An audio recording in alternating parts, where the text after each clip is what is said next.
This is the pre-departure area. Departure area pala. Pre-departure of NAIA Terminal 3, gates 117 to 120. Yung gates 131 to 134 is doon sa baba. So, ano ba makikita dito? Check nyo lang. Ayan. So, meron silang Highlands Coffee. Meron silang malinis na pagbasurahan. Ito, diba? Meron ng free water. Tapos, meron na rin silang ganyan na water. Tapos, shot time. And the ever vocalator. Yan na, gumagana. Ay, gumagana naman pala. Always stand at the right pag hindi ka nagmamadali. And go to the left pag syempre nagmamadali ka. It's a rule. It's a policy talaga pag ganito. Vocalator, elevator, ganun. Tapos syempre yan. Ito makikita mo siya while you are going on your vocalator. And ayan meron din silang Henlin. Kanina may chat time eh. May malaki na silang TV ganyan. Hindi lang isa, dalawa pa. Diba?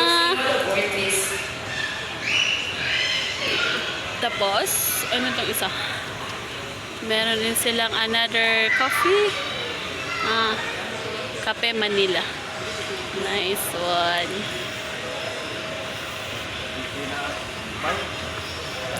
Kiddie Lounge. Nakatawa, meron silang Kiddie Lounge, oh. Ang cute. Make sure that you always watch your Tsunakis. Walang nagbabantay na iba. Maglalagin ka lang dyan. And they are required to wear socks. Infant feeding station.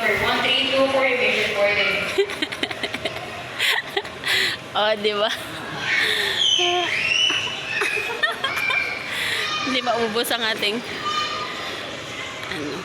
dito na kanilang boarding na namaya. May scanner sila, kaya sabi niya kanina, prepare your boarding test.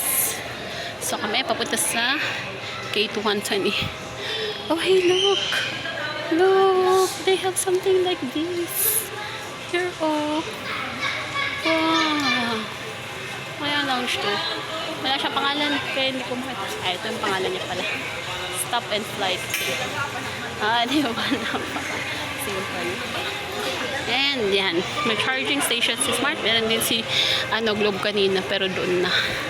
Kaya, kung meron kayong departure, go. Ay, hindi kayo maubusan ng food lang. Hanggang dito na lang. Bye!